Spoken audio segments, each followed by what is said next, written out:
Welcome, adventurers from across time and space. 5 creators have been brought together from across the internet for one purpose and one purpose alone: to travel through time and have a good time doing it. When big changes happen to the timeline, the change attracts other time travelers like gravity. They won't be able to move past it until they fix whatever was messed up. So our heroes are stuck together, but only for the time being.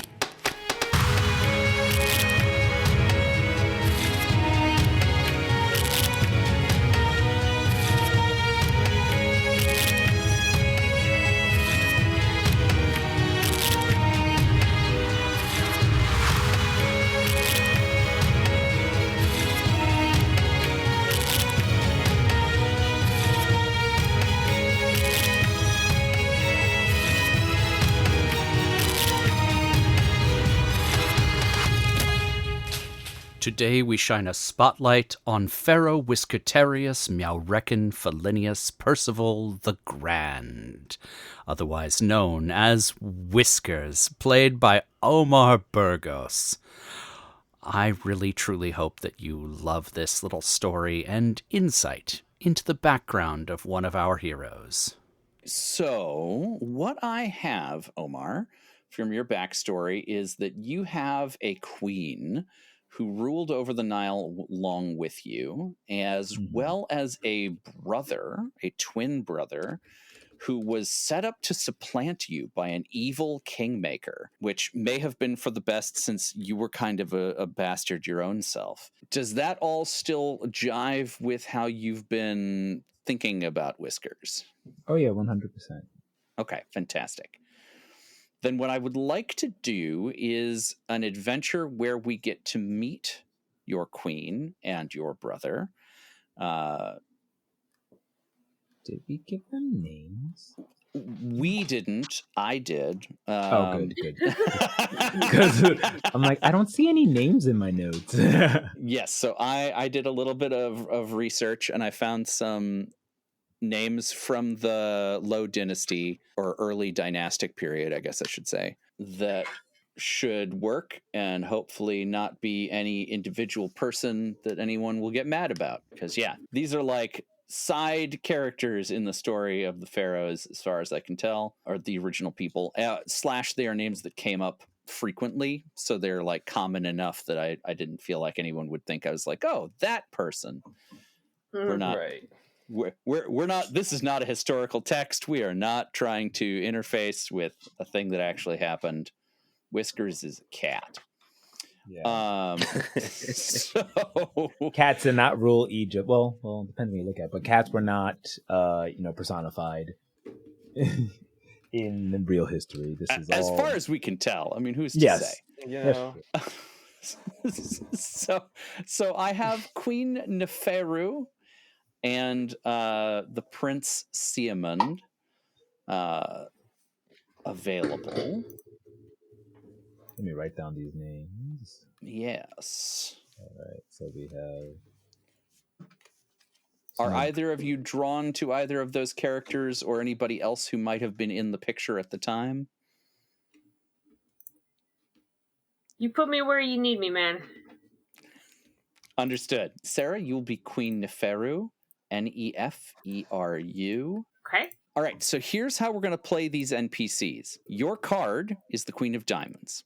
Okay. Any other time when you draw a diamond, you get to draw a second card and take the higher of the two. Okay. Easy peasy. Meanwhile, Prince Siamun, Ben, your card is the 6 of diamonds. And you will also, whenever you draw a diamond, rather than giving you the draw a second card, Siamun is a little bit more mystical. So I'm going to say whenever you draw a diamond, you can look at the top card of your deck and either put it back or discard it. Okay. Ooh. Now, do you put it back on top? Yeah, put it back on top. Yep. So it'll be there for you to pick up next. This is the kind of standard mechanic for high-level NPCs. They don't usually get their card, but they do get like an activated power whenever they draw from their suit. So we're kind of working with that just to keep things simple for you. So let's establish some facts about Siamun and Neferu. Siamun, you are the brother of Whiskers. Do you think you spend most of your time in cat form, or are you more human? I think I'd be more human. Okay. Why do you think you are less of a bastard than your brother is? Like by birth or like by attitude? Yeah, I was about to say, like, in what context? By attitude. By attitude. Because Whiskers is very high on himself, as we've seen in previous adventures. Oh yeah, he's totally pumped. I think maybe the fact that I spend more time as a human, I think that puts me above, that he like lowers himself to a four-legged creature. And even though these people worship them, I'm like, I look like them. I appeal to them more than this animal form that Whiskers. Oh, okay. That's interesting. So maybe you are still kind of an a-hole. You're just a more relatable a-hole. Yeah. Okay. Interesting. I like this choice. Okay. More relatable asshole. That's how we do things around here. And then the last question I will ask you about Siamun, Ben, at this point is, do you think that Siamun wants to be king? Yeah, I think he would think that he deserves it, that it's his birthright. You said an idea you had was being set up by an evil kingmaker. Yeah, there's a character, Panhesy, who is the like vizier, and he is setting you up to take the throne from Whiskers. Is that with the Panhesy or Von Hasey? Pan, Panehesy.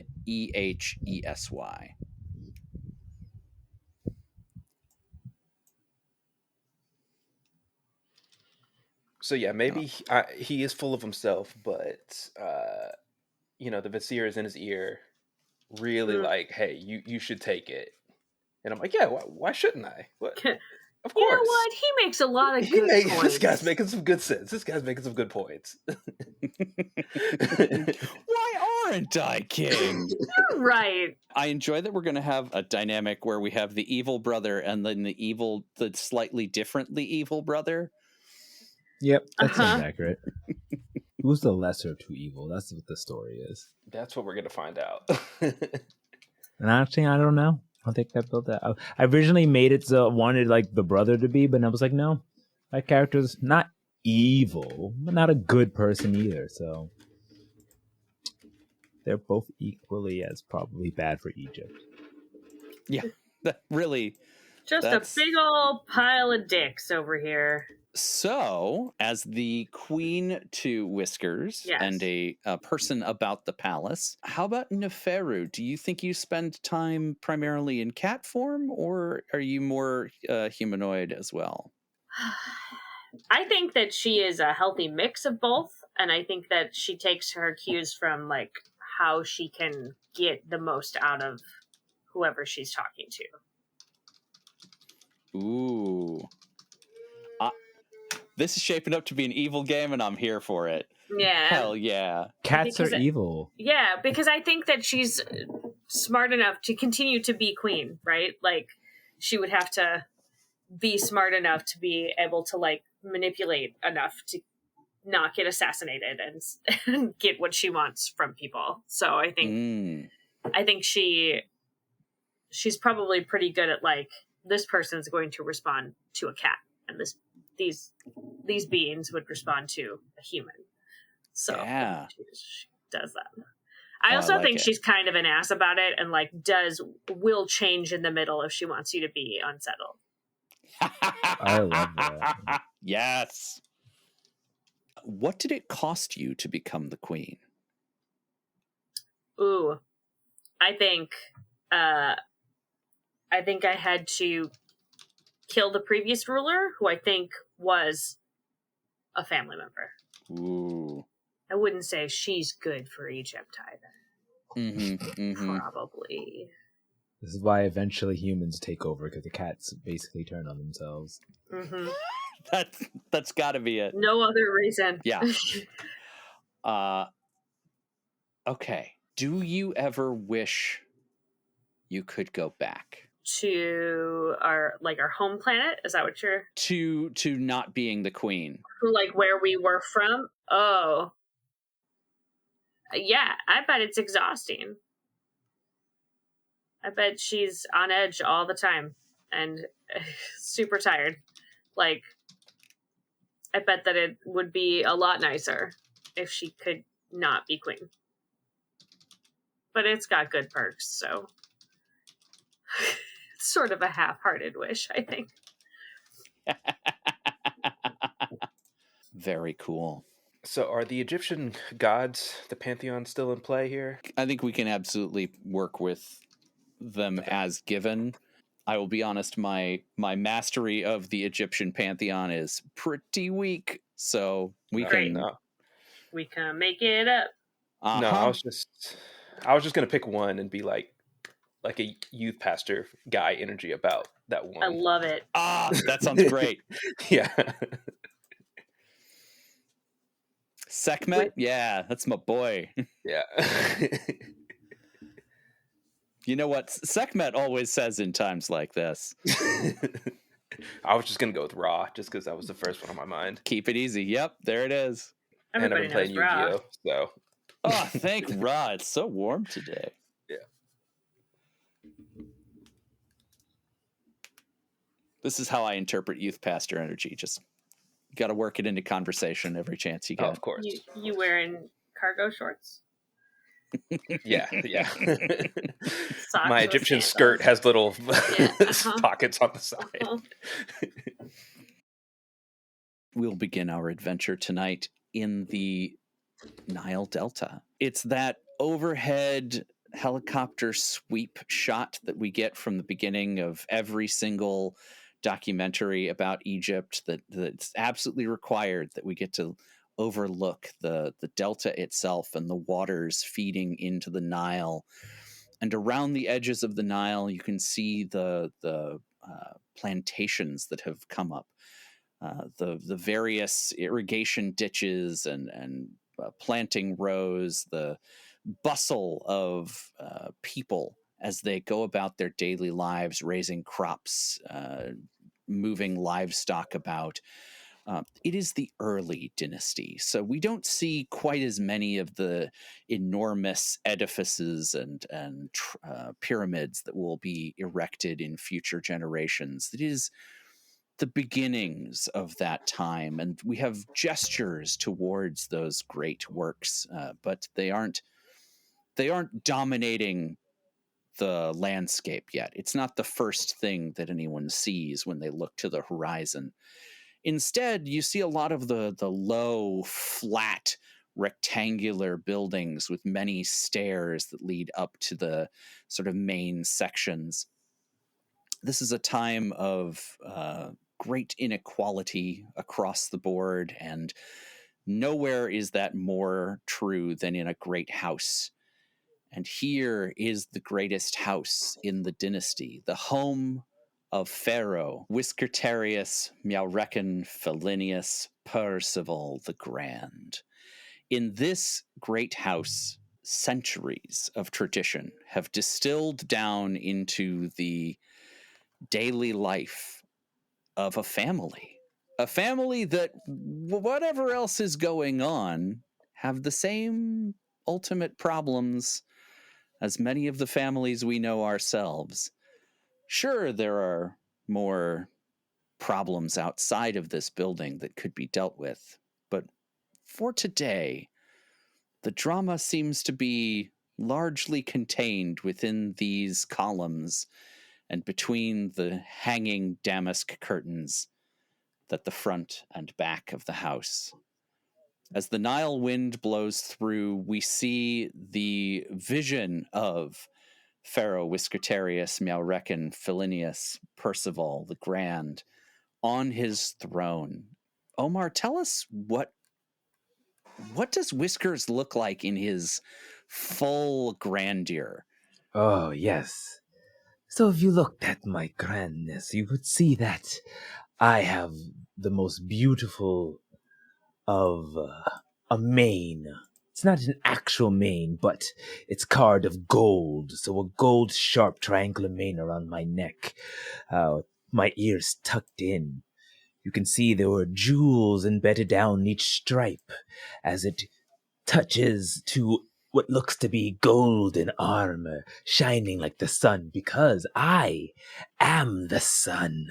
I bring down warmth to my people and take away the light if I see fit. And then my paws are clad in just jewels. I walk on 4 very uncomfortable, but it looks gaudy and beautiful, so I deal with it. The crystal beaties. Excellent. Amazing. As you come down from your throne, you are met to the side by Panhesy. Panhesy is your vizier, your senior advisor. He's a tall man, even by human standards. He's big. He has to bend to get into some places where most can simply walk upright, and his stature is even more exaggerated by standing in your presence, which he attempts to make up for by spending a lot of time kneeling, as he is doing right now. Panhesy is sort of scrunched up as much as he can be in a kneeling posture, trying to make himself as small as possible so as not to seem like a threat to his cat boss. Panhesy is doing a lot of obeisance. He's bowing his head. He's touching his forehead with a scented cloth, and he calls to you. He says, "My dear Pharaoh, my master, I have news from the river." What news do you have, Vizier? As I walk up, clanging on the sound of like the stone floors with my diamond beaties, and sit in almost like an upright position, stretching out my cat's neck, which he should recognize as I need him to scratch behind my ear in the spot. Do tell me. He sets the scented cloth aside and scritches your ear. My dear Pharaoh, there is a barge approaching, a barge from the far lands. I am told that the grain harvest has been lacking this season, and given your highness's proclivities in past, I have prepared the barge driver to receive you with some fury. Immediately hearing this, as he's scritching the back of my neck, I beat it off with my hand. Off of me! Of course, your highness. Why am I learning of this now? It has only just come to my ears, your highness. Surely, I rule a kingdom of the most competent of scouts, warriors, and viziers. I look him up and down, I almost disgust. And now, but you are telling me news of someone coming to my kingdom right this moment. Useless.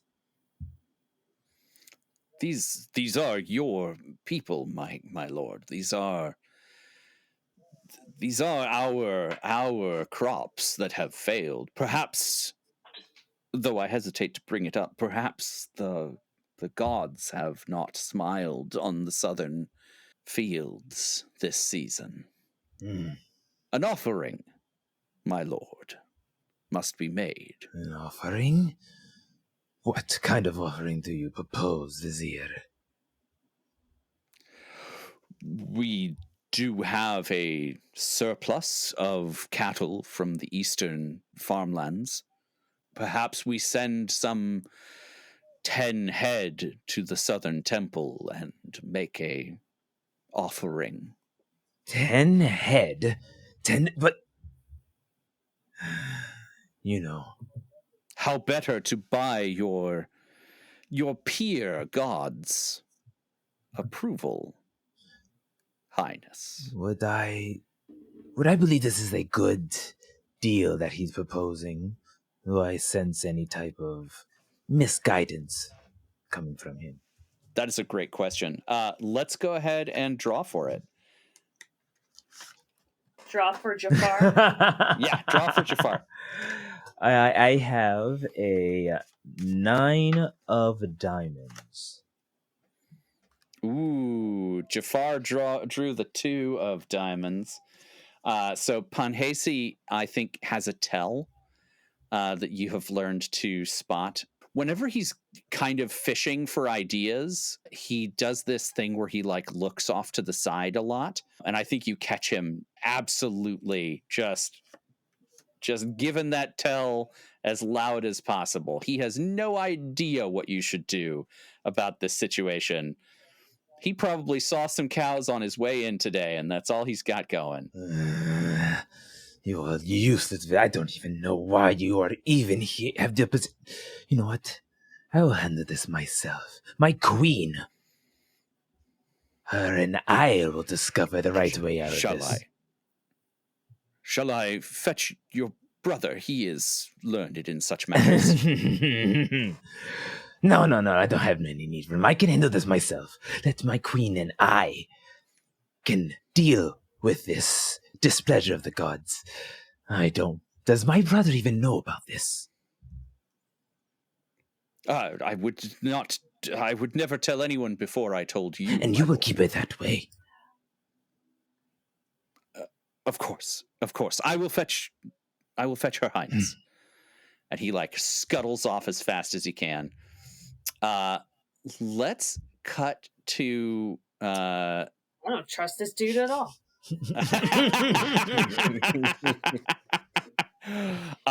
So let's cut to elsewhere in the palace when Panhesy does find Whisker's brother, Siamun. My lord Siamun. Yes, it's good to see you. And it is good to be seen. I come to you with news. News? Your brother is hesitant to say, but there is a vexing problem in the southern kingdoms. What sort of problem? What the crop, the grain crop has been weak, my lord. And I hesitate to say, but your brother does not, it seems, is unable to make a decision about what should be done to appease the gods and bring the crops back. So what exactly is wrong with the crops? The harvest was lesser than in the past 3 seasons. Not since the drought have we seen such a weak yield. You speak of the drought negatively, even though we know it was a gift from Ra himself. I would... my lord, you speak the truth. I could not say that it was negative that there was a drought, merely that many bellies went unfilled as a result. Perhaps to cull the weak. Thank you. I'm glad we're seeing eye to eye there. The blessings. What were the options presented to my brother? He would only hear one suggestion from me, and in his defense, it was a weak option. I had only offered some surplus of cattle to appease the gods as an offering, but clearly this is not in keeping with the gods' needs. So I come to you to look for better suggestions. Of course, tell him not that I came to you, that this should be a surprise. to you as much as anything. Yeah. Surprise. Yeah, so the cattle, what would the priest of Ra say? Have we consulted them? I told only your brother, and now have come to you. I did find Her Majesty and send her to his side for guidance, but I know your affinity for Master Ra, and thought perhaps you could assist your brother if you happened to be nearby. Okay, yeah. Let's see. So you said the cattle. Mm-hmm. Um,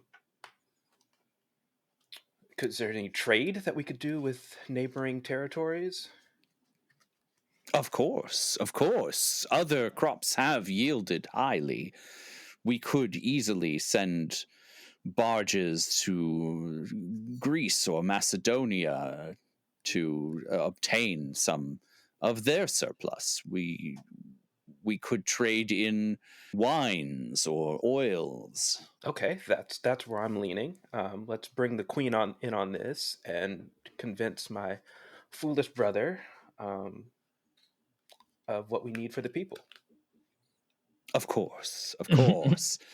Go ahead and give me a draw against. Okay. You were going to say Jafar. 8 of spades. I almost did. This is a joker, so that's got no value. Congratulations, that's a great result. Woo! By drawing that card, I think you are able to identify that Panhesy is definitely trying to push you into doing something, Mm-hmm. but it does seem like it's in your interest. Okay. My good vizier, will you accompany in these talks and kind of we came up with this idea together of the trade and strengthening our power among the people. Oh, my lord, I would hesitate to be named as a part of your brilliance, my lord. I can only advise on what is. You and your brother and your sister-in-law, you are the ones who have the capacity for the future. What if I came up with the idea and you just kind of vouch for me when the idea is spoken? That I can do, my lord. Okay, we're on the same page there. Fantastic. Or better yet, Ra gave me the idea, and then I will speak it as Ra's mouthpiece, and then you can vouch for what I said. Your connection to Ra is undeniable, my lord. Well, great. Let us fetch the queen and then present this idea. Phenomenal news. So let's cut to Neferu and Whiskers. The scene that was kind of happening while Panhesy got to talk with Siamun. So what does Neferu look like as she walks into the throne room? I think she is in cat form because Whiskers is most often in cat form. Mm-hmm. And so I think that she is like a sphinx cat, like a hairless cat. Ooh. So she's very wrinkly. But I think she's wearing, I think she has like a very ornate collar, but not one that will clang around. I think it's not like a jutty out kind of thing. I think it's like a beaded sort of piece that comes around her neck. Oh, cool. Is it solid, or do you think it's one of those like almost like a doily sort of situation? I feel like it's more doily-ish because I think it is. So it lays flat to the skin. It'll lay flat so that then when she transforms, it can like transform with her and be like a smaller collar on her. So it's like a little bit bigger on the cat, maybe more almost vesty, But then when she changes, that can change with her. So it's like that's a common piece between the two. Sick as hell. Love that. Yeah. So she comes strutting in, and where is Whiskers when she comes in? I assume he's still padding around the throne room. She's going to come in upon you somewhere in the throne room. Okay. So I'm staying in the throne room, and so I'm caught playing with a ball, just batting it back and forth in anger, almost like a stress ball. And you just see, and I'm just letting myself go. So it's definitely more feline, because although Whiskers is a cat, he acts humanly in cat form, but he does like to stay in his cat form. So he kind of startles as soon as you walk in. Oh, Neferu, I didn't know you were here. Pushes away. I heard from the vizier that you could use some advice. Yes. Oh, you have a wisdom far beyond mine, I must admit. That is correct. And it seems that the crops have been dying and the people from the south are starving. But they want the vizier says if they give up 10 cattle heads, that's a lot. That doesn't seem... Well, I mean, if we are down food, we should not be killing food. Seems foolish. It was exceptionally dry this season. Did no one supplement the water for the crops? We prayed to the gods, and it seems that Ra wished to bring drought, so even I... Sure, no, I get it. We've talked about this before, though, right? You know, when Ra's extra present, but we just need to supplement a little bit with some extra water brought in from the Nile. Like, that's... I don't know about bring this. And I'm a warrior. I fight. I conquer. Yeah. I don't know much about irrigation. Yeah. Cool. Well, now everybody's hungry, and we need to figure out how we can get more food in. I mean, there's probably... you're a warrior. If you want to go do some raids, I know you've been itching to go slap some people around, right? You do love doing that. The Greeks have been moving in our territory. I could perhaps have a raid, get some coin for trade, and yes. Yeah, or just take their food directly. That's also... Yes. Yeah, okay. Could do both. Do that too. And, leave enough of them alive, obviously, so that when they go back home, they know not to mess with you because you're such a big, strong warrior. You're still looking at the ball. No. Sorry. Strong. No, you're right. Yeah. All right. Yes. I shall get my army. I shall head out there and show them exactly how the Egyptians who rule in this land works. You are a genius. You have the wisdom of the goddess Thoth herself. Hey, about the vizier. You trust him? No, not as far as I could throw him in a cat form. Right. Good. We could replace him. No one's gonna miss a vizier. We could. I mean, we could, but he's the only one who knows of the way of the gods. His magic is strong. We need him. Have you seen him? Have you actually seen him do magic?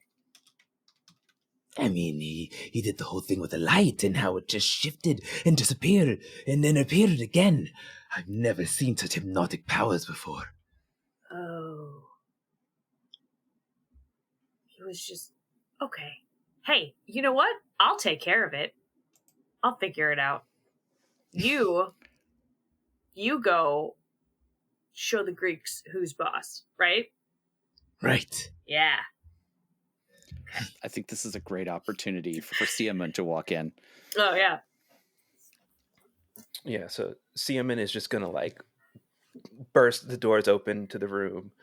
And I haven't described him yet, but he's very thin and wispy. Yeah, sorry, I forgot that when we first saw him. He has like a bunch of like jewelry and stuff, but his like chest and torso is bare and super sunburned because he just like stays outside and just like communes with Ra by just staying outside. And so he comes into the room and he's like, "Brother, Queen, I am here, and of course I have brought with me the irreplaceable, the man I trust with my life, the vizier. He is going to be here to He's like facilitate. full 10 feet behind you.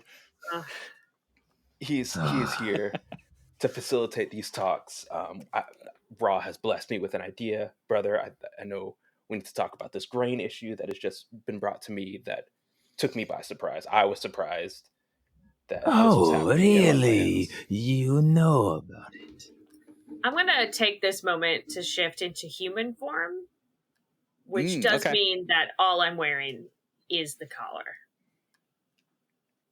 I mean, as is a fine tradition in the period. Yep. Whiskers goes on top of the throne and it's sitting up, just looking down, which is very high up, and make sure he looks down on those who are beneath the steps. Very Cusco-like. Good thing cats have good ears, because you're very far away. Yeah, I would say it was ironically far away. How high he goes. So, what is this idea you have, my brother? I didn't know you would find out about such things. You are so well informed, looking with sharp daggers at Panhesy, who is trying even more to like ball himself up against his knee as he kneels. You know, with Ra, all things are possible. So these information just comes to me, and you know, we don't need to know where the source was. I know of it. I know my people, and I was thinking about trading with some of the neighboring places. We have wine, we have goods, we have finery, and do a little give and take. Oh, so we're going to go and trade and give these people who are not even part of Egypt our goods? Or, as the queen so wisely put, I can gather my army and take what I want, just like I did with this throne.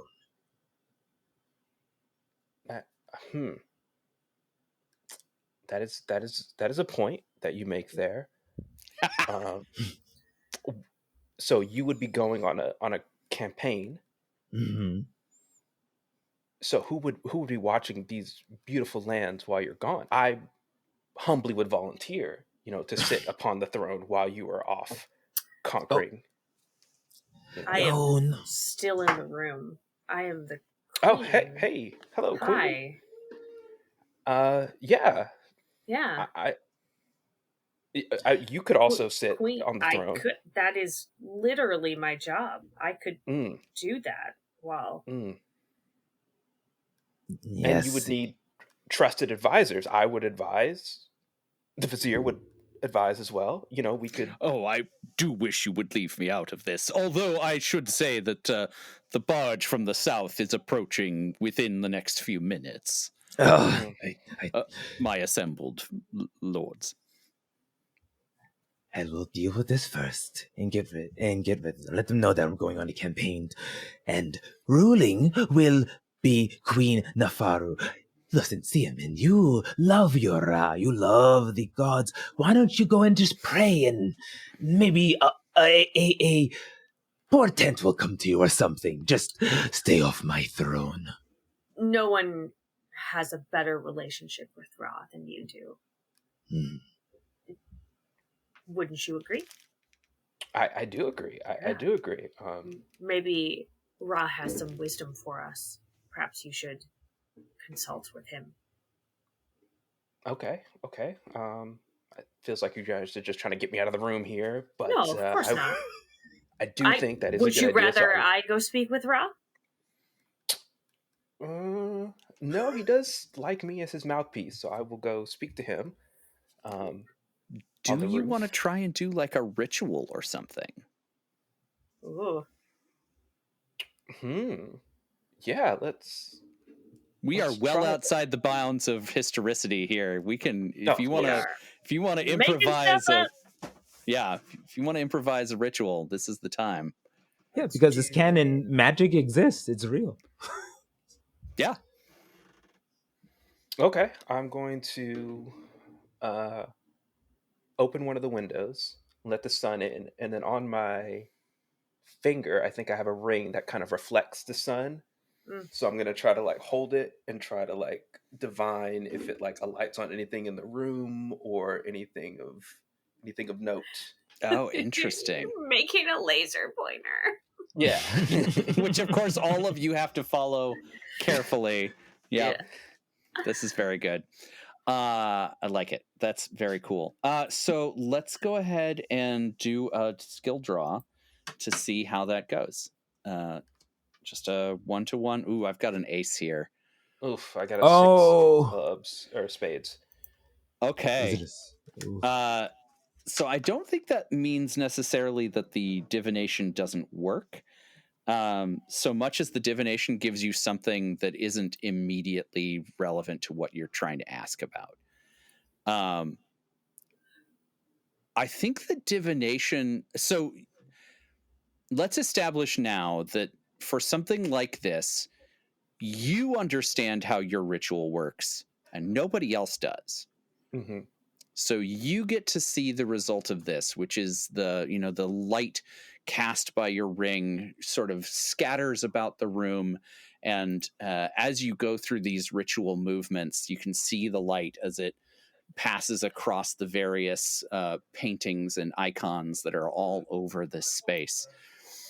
And on all of the key movements, based upon where the sun is right now and the way you're standing and the directionality of this ritual, everything you're seeing points towards conflict, combat, fighting, war, and loss. What you do with that in this moment is up to you, but it is definitely not helping you with what should we do about the crops in the South. I think seeing that, I am like, in my mind, I'm like, okay, so if I see war and conflict and loss, then I turn to my brother. I'm like, brother, you should go. You should lead a mighty campaign. I have seen it in the omens. I have been shown that you have victory in your campaign. So go gather the armies, tear across the nations, and get what we deserve for our people. I knew that I was a deliverer of the divine judgment of the gods. You didn't have to tell me that with your rituals. I already knew that. It's always good to check. Well, this just proves my point. Do you see, Neferu? This will be a glorious day for Egypt when I return with the riches. Come, let us go and deal with these people of ours and rid them of any of their doubts. The gods have divined it, after all. Fantastic. And so let's cut there as the I think as you say the phrase, the camera sort of pulls back from you and we get sort of this wider view of the whole room. You are dwarfed by the size of your palace and the opulence and grandeur, the gold, the jewels, the beautiful colors. And so the wipe that we get to the stark, sun-bleached outdoors, the desert out front of your temple is just that much more stark. But this beautiful jeweled Nile water stands at the center of the frame, and we see the boat as it comes into view. On the front of the boat, there is a sort of big, imposing sort of war chieftain, somebody who's dressed in their finery with their, full combat kit on. And I think she is like stone-facedly standing at the prow of her boat. These are those sort of big rectangular barges. There is a sort of tent set up on the front here where she and her small retinue have been standing. But the rest of the barge is just stacks upon stacks upon stacks of wheat sheaves. So as this boat comes into frame and bumps up against the dock, she leaps out onto the plankings and looks around at the various people who've gathered to tie up the boat. And we, the audience, get to see as she says, I thought I would be welcomed by the Pharaoh with a bounty such as this. It's sort of... Should we do it again? What do we think? They'll be coming. They'll be coming. Everybody just look excited. Get this incense going. We'll be all right. We'll be all right. And she sort of like tries to look unbothered as she waits for you guys to come out of the temple. How long do you think you let her wait before you come down the steps? How long would you say, distance-wise, it would take us to get to here from the central throne room? I think from the throne room to this dock, it's probably like a third of a mile, maybe a quarter. It's not far, but it's far enough, I don't know. I'm thinking it's like a pain in the minutes. ass to go over there, but like not the worst thing. Like an annoying 15 minutes. So For a cat, yeah, probably, yeah. Just enough to annoy her enough. We weren't rushing. We were already late, but we weren't rushing here. I mean, we're royalty. Yeah, we're royalty. What are you talking about? We had stuff going on. Like, it's different. Got to do Pharaoh shit, yeah. Mm-hmm. See, around that time. Okay, so it's been a few minutes, but not like an egregious amount of time. As you approach, the three of you, well, do you think you brought out the palanquin and like the whole retinue, or are you walking out with just your guards? I feel like, I would, even if it would extend the time, I would be palanquin. I'm being carried. If it's definitely only cat size, so unless you're in cat form, you can't. Come on, you have to walk. So it only takes 2 guards, but you still have 4 carrying it anyway. Mm-hmm, yes. But if you do wish to be in cat form, I would totally let you on. As I would be on there. Yeah, I would shrink down to be in cat form. I look in disgust as you guys transform into your lowly cat forms and just walk out into the sun on my own. Yeah, you're going to get sunburn. Listen, I would get a sunburn, and I'm not dealing with that. So I get underneath.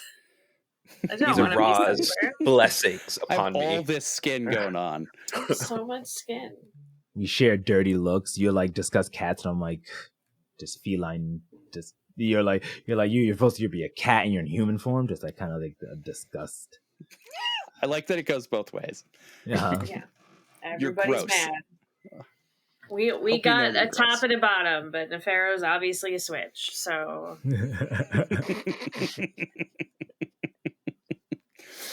So yeah, as you come out in your palanquin with your retinue, Warlord that we saw earlier in the cutscene sort of straightens up, and you can see her sort of getting her retinue going. You know, she's only got like 3 or 4 guys. Let's say 4. She's got four guys with her that are like there to move wheat around mostly. They're not, they're not fancy guards. They're not dressed for war. They're not, soldiers.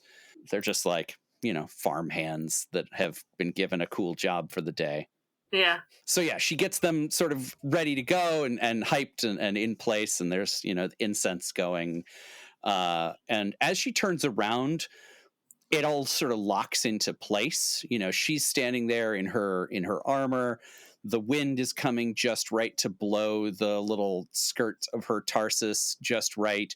The incense blows, and we get this beautiful cinematic scene of her standing on the dock with the ship to her left, and the whole thing sort of looks like it belongs just in time for the arrival of the royal retinue.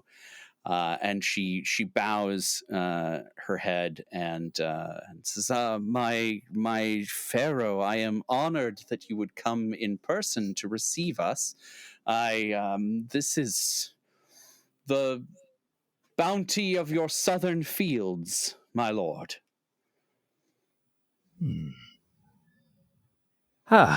So you come to give tithings. Good. Yeah, yes.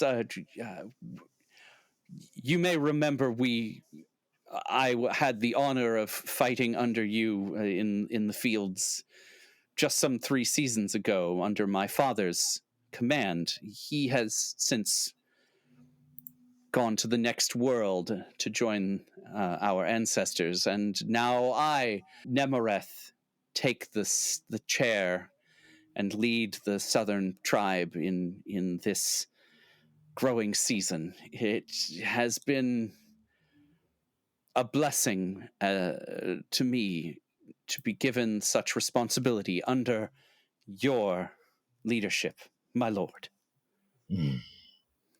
Well, your manners are excellent. I see you take from your father. Good. All right, then. Let's count how much we have in there. And I hop off and would make my way and just counting each and every single thing to see how much. I'm very meticulous on gifts and things like that. And does everything seem in order here? It's as you were warned. The harvest is smaller than last year's, probably like 10% down. So it's not a huge hit. It is going to mean you have to change, your sort of trade promises for the coming season, and your production of certain goods will be down as a result. But, ultimately, no one's going to starve to death. This isn't the beginning of a drought or a famine by any stretch. Good. So, tell me, what's the word with the people? What did they say about the blessings that the gods have given us? You're directing this at Nemereth? Yeah.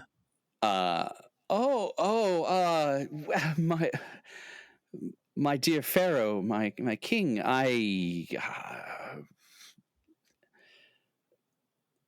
the blessings of the gods come down as they always have. We live in the fields to the south, and the cultivation of our crops, the keeping of our animals, the watching of the seasons, and the swelling of the Nile are our everything. We do not frequently ponder upon the will of the gods. We merely appreciate the blessings that come down from them. Oh. I should have you know that the gods have come and spoken to me. Of course. As you can see, as I counted, your harvest is small, but I have a way to make sure that we stay lavish and our bellies full. Don't you worry. Make sure you spread the word that King Meowrekon will indeed feed his people. My lord, the crop is not so small as to be a A danger to the kingdom, I should think, but...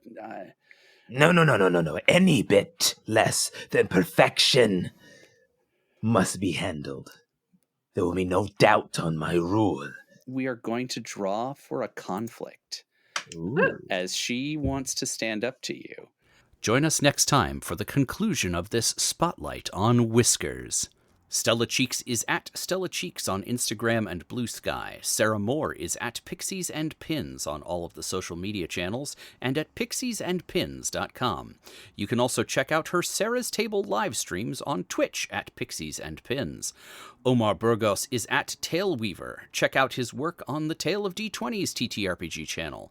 More information at ataleofd20s.com. Ben Banks is at DJ_Blindian on Instagram and SoundCloud. I'm Ansel Burch, and you can find me at The Indecisionist on all of the meta properties and on Bluesky. Special thanks to Cameron Avesk Davis for the song you're hearing now and at the beginning of the podcast. This has been an Indecisionist production. Go to indecisionist.com to find more of our work, including my monthly gaming event, TTRPG Pickup Con, and my other time travel podcast, Time to Party. As you travel at 1 second per second, take some time out for these intrepid adventurers. They may be in trouble, but only for the time being.